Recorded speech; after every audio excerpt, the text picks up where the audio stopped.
A Sentimental Romance. My dearest friend, here I am at our sanatorium by the sea, just as I was last spring. Even my room is the same, only during the winter the wallpaper's been changed, and there's a slight smell of paste still in the room.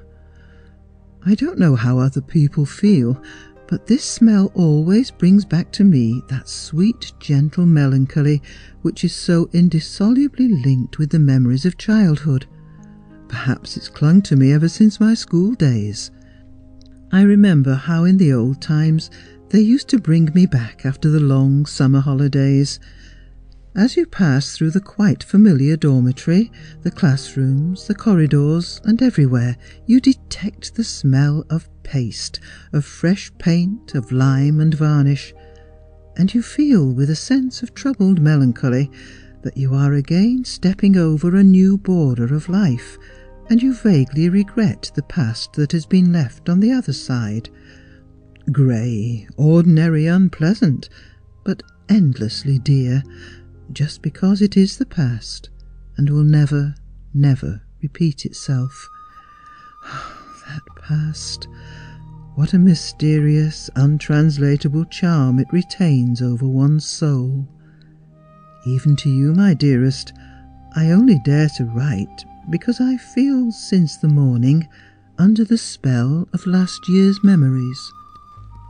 I'm sitting at this moment at the writing table, but I have only to lift my eyes from it to see the sea, that very sea with which you and I, do you remember, were so poetically in love.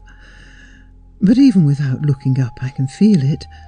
It seems to be rising in a level, dark blue shroud right up to the middle of my window, which is wide open. Over it is the blue sky, quite cloudless and solemnly calm. And under the window an apple tree is in bloom, one of its branches spreading out, covered all over with delicate blossoms, transparently white in the sunlight and faintly pink in the shade, peeps in over the sill. When a faint wind stirs from the sea, it rocks slightly, as though bowing to me in a friendly greeting, and scarcely audibly rustles against the green barred shutter. I gaze at it, and can never get enough of the swan-like movements of this white branch covered with bloom, which so softly, with such exquisite precision, outlines itself gracefully against the deep, strong, joyful blue of the sea. And I simply want to cry, so touched am I at its unsophisticated beauty. Our sanatorium is drowned, forgive this antiquated comparison, in the white waves of pear trees, apple trees, almond trees and apricot trees, all in bloom. They say that in the language of the old inhabitants, the Cherkesses, this exquisite little seaside village was called the White Fiancée. What a delightful and fitting name! There seems to emanate from it an atmosphere of coloured language and Eastern poetry, an atmosphere as of something taken straight out of the Song of Songs of King Solomon. The garden paths are covered with light white petals, and when the wind blows the trees seem to be snowing in slowly falling heavy flakes.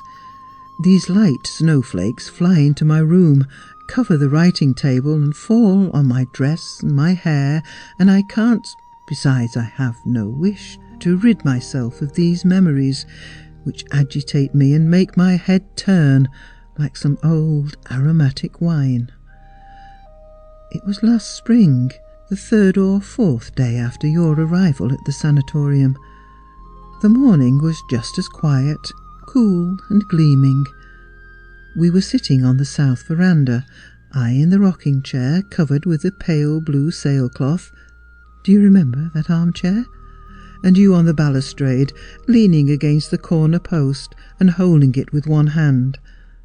My God, even now, after writing these lines, I stopped, closed my eyes for a few seconds with my hand over them, and again, in front of me with extraordinary vividness, came to me your face of those days, thin, pale, with fine, distinguished features, a coil of dark hair hanging carelessly over the white forehead, and with those deep, sad eyes.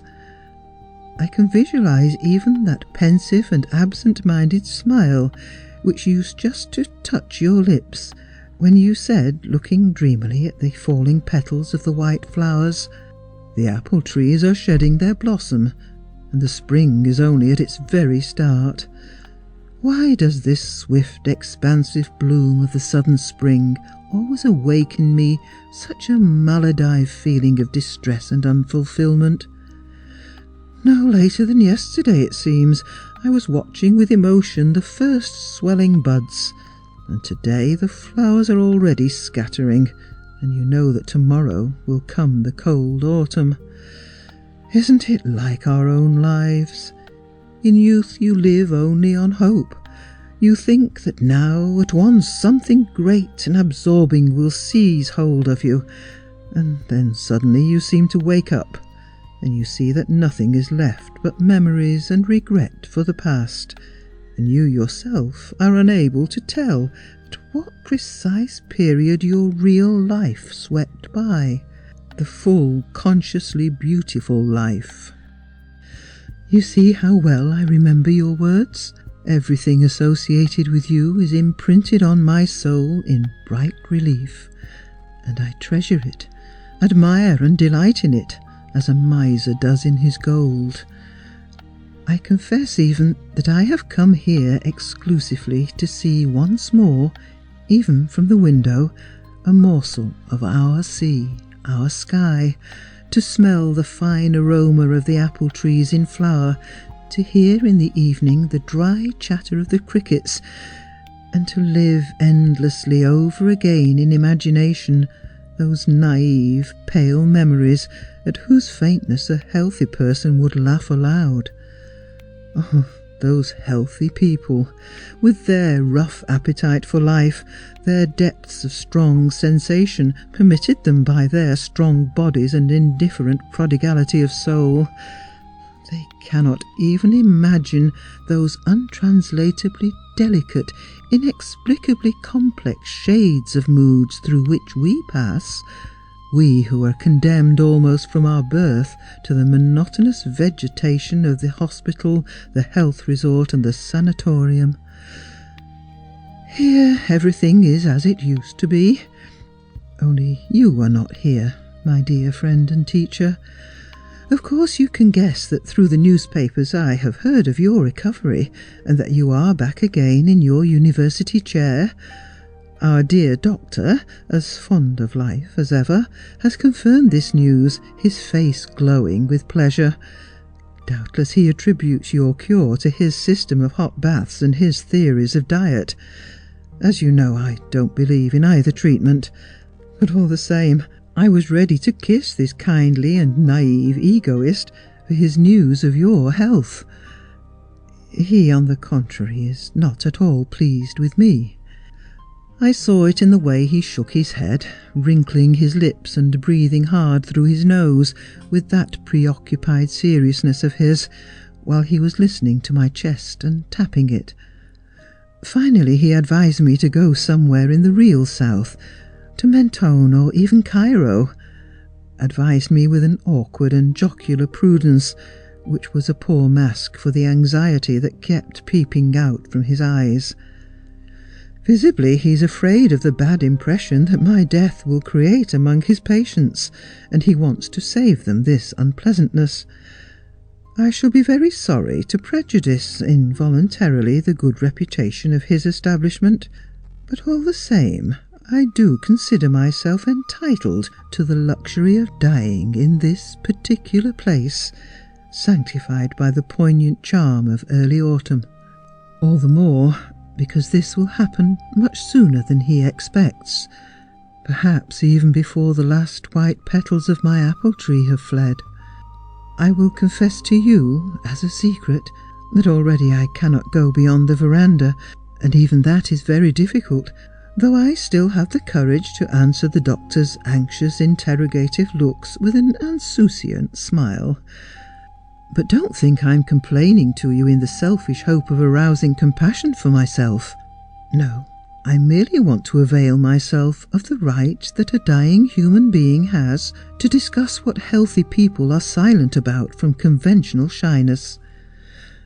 Besides, I want to tell you that death does not frighten me, and that it is to you, my dear friend, and only to you, that I owe this philosophic quietude. I understand now perfectly your words. Death is the simplest and most normal of all the phenomena of life. Man comes into this world and lives exclusively through chance, but he dies only through inevitable law. This beautiful aphorism has become to me now particularly clear. Yes, you have taught me a great deal. Without you, I should never have reached those slow, delicate delights produced by a book one has just read, a deep and beautiful thought from a creative mind, inspired music, the beauty of sunset, the aroma of a flower, and this, first of all, the soul communion of two refined natures in which, owing to serious illness, nervous receptivity reaches a point of exaltation, and mutual understanding passes into a silent clairvoyance. Do you remember our long, unhurried walks along the seashore under the perpendicular rays of the sun, in those burning, lazy midday hours, when everything seems to die in helpless lassitude, and the waves just rustle and whiz onto the hot yellow sand and go back into the dazzling sea, leaving behind a moist, dented edging which disappears just as quickly as the traces of one's breath on glass? Do you remember how we used to hide from the doctor, who allowed no one to be out of doors after sunset, and steal out onto the terrace in the warm, moonlit nights? The moonlight would cut through the espalier of the dense vineyard and lie on the floor and the white wall like a pattern of light, fantastic lace. In the darkness we couldn't see but only guess at each other, and the timid whispers in which we had to speak gave even to the simplest words a deep, intimate, agitating significance. Do you remember how on the rainy days, when the sea was enveloped in a fog all day long, and there was in the air a smell of wet sand, of fish and refreshed leaves, we used to tiptoe into my cosy room and read Shakespeare, just a little at a time, like real gourmets, tasting the savour of every page, revelling in every spark from this great mind, which for me became deeper and deeper and still more penetrating under your guidance. These books in their soft covers of tender green morocco are still with me now. On certain pages of them, here and there, are sharp nail marks, and when I look at these remaining symbols, which remind me so vividly of your vehement, nervous enthusiasm for the beauties and abysses of this Shakespearean genius, I am overcome by a quiet, sombre emotion. Do you remember? Oh, how endlessly I could repeat this question. But I'm beginning to be tired already, and I've still so much to say to you. Of course you can imagine that here in the sanatorium I'm condemned to perpetual silence. The usual stereotype sentences which our invalids exchange when they are compelled to meet at breakfast and dinner and tea drive me frantic. They always talk about the same things. Today one of them has had a bath 2 degrees lower than the day before. Another has eaten a pound more of grapes. A third has climbed a steep slope leading to the sea without stopping, and, imagine, without even being out of breath. They discuss their maladies at length, with egotistic enjoyment, sometimes in disgusting detail. Unfailingly, each wishes to persuade the rest that no one else can possibly have such extraordinary complications of cruel suffering. It is a tragedy when 2 competitors meet, even if it is only a question of a simple headache. Scornful shrugs come into play, ironical, half-hidden smiles and haughty expressions, and the most icy glances. "Oh, what's this you're telling me about your headache? Oh, that's really funny. I can imagine what you would have said if you had endured once the cruel pain that I suffer every day. Here illness is a cause of pride and rivalry, a fantastic warrant for an odd self-respect, a sort of decoration in a way. However, I have noticed this sort of thing among healthy people, but here among sick people it becomes dreadful, repulsive, and incredible. That's why I'm always pleased when I find myself at last alone in my cosy, impregnable little corner. But no, I'm not alone. With me there are always you and my love. There, I've said the word, and it didn't burn my lips at all, as it always does in novels. But I don't even know myself if one can call this quiet, pale, half-mystical feeling love.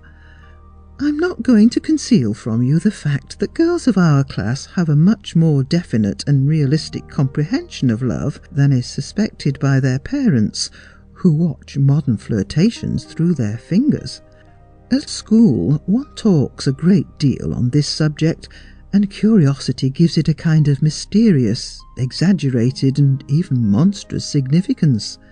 From novels and the stories of married friends, we learn about mad kisses, burning embraces, about nights of delight, voluptuousness, and goodness knows what. All this we assimilate instinctively, half-consciously, and probably according to individual temperament, depravity and perspicacity, more or less clearly. In that sense, my love is not love, but a sentimental and amusing play of the imagination. Sickly, puny, and weak from my very childhood, I've always had a horror of everything in which one way or another physical force, rough health, and the joy of life displayed themselves. A horse ridden quickly, the sight of a workman with an enormous weight on his back, a big crowd, a loud shriek, an excessive appetite or a strong odour, all this makes me wince or arouses in me disgusted antipathy. And these are exactly the feelings that I experience when my thoughts are confronted by the real, sensual love of healthy people, with its heavy, inept, shameless details. But if one is to call the exclusively soul union of two people, when the feelings and thoughts of one of them, through some mysterious current, transmit themselves to the other, when words yield place to silent glances, when a scarcely perceptible shiver of the eyelids or the pale ghost of a smile in the eyes say sometimes so much more than a long confession of love between ordinary folk, I'm using your actual expression, when through the mere meeting of each other's eyes at table or in a drawing-room, at the arrival of a newcomer, or at a stupidity that has just been uttered, two people, without words, know how to share an impression. In a word, if relations of this kind can be called love, then I may boldly say that not only I, but each of us has loved the other, and not even with that love which one calls mockingly brother's love. I know this because I have a very clear recollection of one instance, the one instance at which I'm afraid of blushing when I talk about it. It happened on the broken cliff over the sea, in the vineyard summer house, which is still called, just as it was last year with faded sentimentality, the Arbour of Love. It was a quiet, peaceful morning, and the sea seemed green, with just that alternation of bright and pale green that certain species of malachite have. Sometimes over its quiet surface there would creep an uneven purple spot, the shadow of a cloud. I had not slept well the night before, and I'd got up feeling broken, with a headache and my nerves overstrung. At breakfast I'd quarrelled with the doctor, not so much because he'd forbidden me to bathe in the open sea, as on account of his self-assertive and radiant health. When I complained to you about him in the arbour, I burst out crying. Do you remember the incident? You were disconcerted, and you were saying disconnected but kind, caressing words, cautiously stroking my head as if I were a child. This sympathy was too much for me, and I leaned my head on your shoulder, and then you kissed me again and again, on the temple and on the cheek, and I must confess, I knew I should blush at this part of my letter, that these kisses not only were not repugnant, but even gave me a pleasant, purely physical pleasure, like the sensation of a light, warm wave running over the whole of my body from head to foot. But this was the only instance of that kind. You, my friend, said more than once that for people like us, exhausted consumptives, chastity was not so much a virtue as a duty. All the same, this love, gleaming through my sad sunset, was so pure, so tender, so beautiful in its very melody. I remember when I was quite a little schoolgirl, lying in the infirmary, an enormous, empty, dreadfully high room, lying there for some reason or other apart from the rest of the sick ones, and being intolerably bored. And then my attention happened to be caught by a simple but wonderful thing. Beyond the window, in the moss-covered recess, moss grew almost all over the saliences of that old pre-Catherine wall, a flower had sprouted. It was a real hospital flower, with a corolla like a tiny yellow star, and a long, thin, pale green little stalk. I couldn't tear my eyes from it, and felt for it a sort of pitiful, pensive love. My own beloved one, this weak, sick, yellow little flower, it is my love for you.